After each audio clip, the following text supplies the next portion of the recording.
చలికాలం మరి ఎండాకాలం ఇంకా ఎక్కువగా మాన్సూన్ ఉన్నప్పుడు ఇబ్బంది పెట్టేది ఆస్తమా. మరి వర్షం స్టార్ట్ అయిన తర్వాత ఆస్తమా ప్రాబ్లం రావడం చాలా కామన్ గా జరుగుతుంది. హలో ఫ్రెండ్స్, నమస్తే. నేను doctor Kumar, doctor care homeopathy, Kachiguda branch. వర్షాకాలం అండ్ చలికాలంలో ఎక్కువగా ప్రాబ్లం చేసేది మన ఆస్తమా ప్రాబ్లం.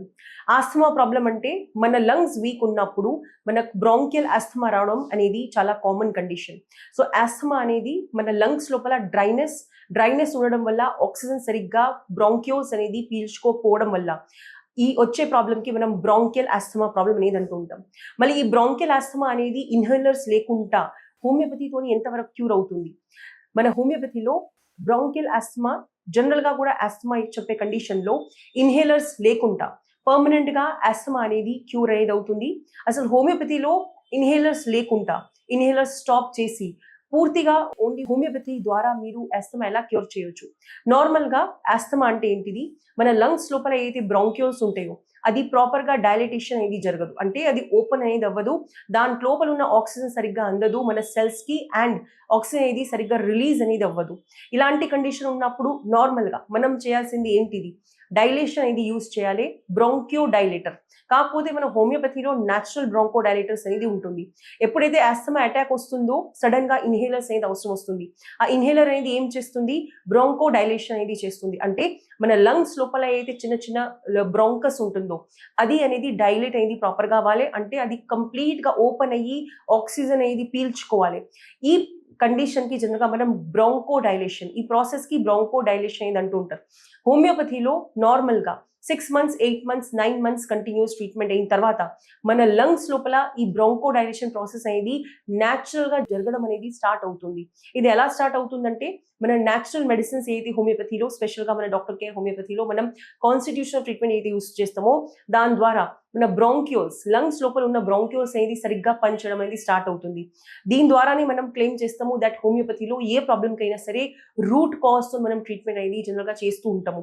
కాబట్టి ఆస్తమాలో ఇన్హేలర్స్ లేకుండా, అది ఈవెన్ చలికాలం అయినా సరే వర్షకాలం అయినా సరే, ఇన్హేలర్స్ లేకుండా ఇన్హేలర్స్ తగ్గించుకుంటా మన హోమియోపతిలో ఆస్తమాలో నార్మల్ గా న్యాచురల్ గా బ్రాంకో డైలేటర్స్ అవైలబుల్ ఉన్నాయి. కాబట్టి డెఫినెట్ గా ఆస్తమా అనేది ఇన్హేలర్స్ లేకుండా మన హోమియోపతిలో ట్రీట్మెంట్ అనేది పాసిబుల్ ఉంది. మళ్ళీ ఆస్తమా ప్రాబ్లమ్స్ లో డయట్ అండ్ ఎక్సర్సైజ్ అవసరం ఉంటుందా? ఎక్సర్సైజ్ చేసినప్పుడు ఆస్తమా అనేది అటాక్ ఎక్కువగా అవుతుంది. ఎక్సర్సైజెస్ ఎలాంటివి చేయాలి, మీ డయట్ ఎలాంటిది తీసుకోవాలి, ఇది మనం డీటెయిల్ గా జనరల్ గా డిస్కస్ చేస్తూ ఉంటాము. దీని ద్వారా మన సక్సెస్ రేషియో అనేది 80 to 90% అనేది ఉంటుంది హోమియోపతిలో, స్పెషల్ గా మన డాక్టర్ కేర్ హోమియోపతిలో. వర్షాకాలం స్టార్ట్ అయింది, ఈ వర్షం స్టార్ట్ అవ్వగానే ఆస్తమా పేషెంట్స్ అనేది ఇన్హేలర్స్ పైన పూర్తిగా డిపెండ్ అయిపోతూ ఉంటారు. ఏసీ అనేది జనరల్ గా అన్ని ఆఫీసెస్ లా కంపల్సరీ ఉంటుంది. సో ఏసీలో మీరు యూజ్ చేసుకుంటూ ఏసీ అనేది కంపల్సరీ ఎక్స్పోజ్ అవుతున్నారు. అలాగే బయట చలి ఉంటుంది అండ్ వర్షం ఉంటుంది. మరి ఆస్తమాలో స్పెషల్ డయట్ ఏమైనా ఉంటుందా? తప్పకుండా. డయట్ అనేది ఒక మేజర్ రోల్ ప్లే అనేది చేస్తుంది. ఆస్తమాలో డయట్ మీరు ఎలాంటిది తీసుకోవాలి? నార్మల్ గా ఆస్తమాలో హాట్ ఫుడ్, అంటే మీరు వేడిగా ఫుడ్ అనేది తీసుకోవాల్సి ఉంటుంది. దీనికి సైంటిఫిక్ రీజన్ ఏంటంటే బికాస్ మీ బాడీ లోపల ఎప్పుడైతే మీ బాడీలో కూల్ అనేది ఎక్కువగా ఉంటుంది, అట్మాస్ఫియర్ అనేది కూల్ ఉంటుందో అప్పుడు ఆస్తమా అనేది ఫాస్ట్ గా అనేది మీకు వస్తుంది. దట్ ఈస్ వై మనం రికమెండ్ చేస్తాము మీ ఫుడ్ ఏదైతే ఉంటుందో హాట్ అనేది ఉండాలి. సపోజ్ మీరు ఆఫీస్ కి వెళ్తున్నారు, మీకు ఫుడ్ అనేది హాట్ అవైలబుల్ లేదంటే అట్లీస్ట్ 1 to 2 times డైలీ మీరు హాట్ ఫుడ్ అనేది తీసుకోండి. హాట్ వాటర్ డైలీ తీసుకుంటూ ఉండాలని ఉంటుంది. మీరు మార్నింగ్ లేచిన తర్వాత వార్మ్ వాటర్ తో గార్గల్స్ చేయండి. నైట్ పండుకునే ముందు వార్మ్ వాటర్ తీసుకోండి. ఆఫీస్ నుంచి వచ్చిన తర్వాత ఈవినింగ్ వెంటనే వార్మ్ వాటర్ లో సాల్ట్ వేసుకొని గార్గల్స్ చేయండి. ఈ చిన్న చిన్న ప్రికాషన్స్ చేసినప్పుడు ఈ ఎంత వర్షమైనా సరే, ఎంత చలికాలం అయినా సరే, బ్రాంకియల్ ఆస్తమాలో మీకు అక్యూట్ ఎపిసోడ్స్ అనేది రాకుండా ఉంటుంది అండ్ ఇన్హేలర్స్ మీద ఉన్న డిపెండెన్సీ అనేది స్టాప్ అయిపోతుంది. మళ్ళీ మన హోమియోపతిలో బ్రాంకియల్ ఆస్తమా అనేది ఎంత టైంలో క్యూర్ అవుతుంది?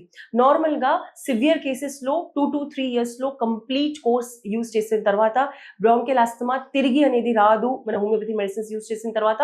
అదే మీకు మైల్డ్ టు మోడరేట్ ప్రాబ్లం ఉన్నదంటే అట్లీస్ట్ ఒక 8 months to 12 months, అంటే 1 year కోర్స్ అనేది మనం తప్పకుండా రికమెండ్ చేస్తాము. టైం అనేది హోమియోపతిలో ఎక్కువగా అందుకుంటుందంటే మనం రూట్ కాజ్ నుంచి ట్రీట్మెంట్ అనేది చేస్తున్నాము. మనకు పర్మనెంట్ సొల్యూషన్ రావాలి కాబట్టి మనం చేస్తున్నాం. టెంపరీ రిజల్ట్స్ అనేది జనరల్ గా హోమియోపతిలో మీకు వెంటనే కనపడుతుంది. బట్ మనం ఎప్పుడైతే పర్మనెంట్ క్యూర్ గురించి మాట్లాడతామో డ్యూరేషన్ అంటే టైం అనేది డెఫినెట్ గా ఎక్కువగా అవసరం వస్తుంది. మీరు 1 year 2 years 3 years మీరు ఇచ్చినప్పుడు మీకు లైఫ్ టైం ఆస్తమా అనేది రిమూవ్ అవుతుంది. వెంటనే మీకు కన్సల్ట్ అవ్వండి మన డాక్టర్ కేర్ హోమియోపతిలో ఈ స్కూల్ అయిన నంబర్స్ పైన. ఆస్తమాకి ఒక పర్మనెంట్ సొల్యూషన్ అనేది తప్పకుండా ఓన్లీ అండ్ ఓన్లీ మన డాక్టర్ కేర్ హోమియోపతిలో అందుబాటులో ఉంది. వెంటనే కన్సల్ట్ అవ్వండి. Thank you.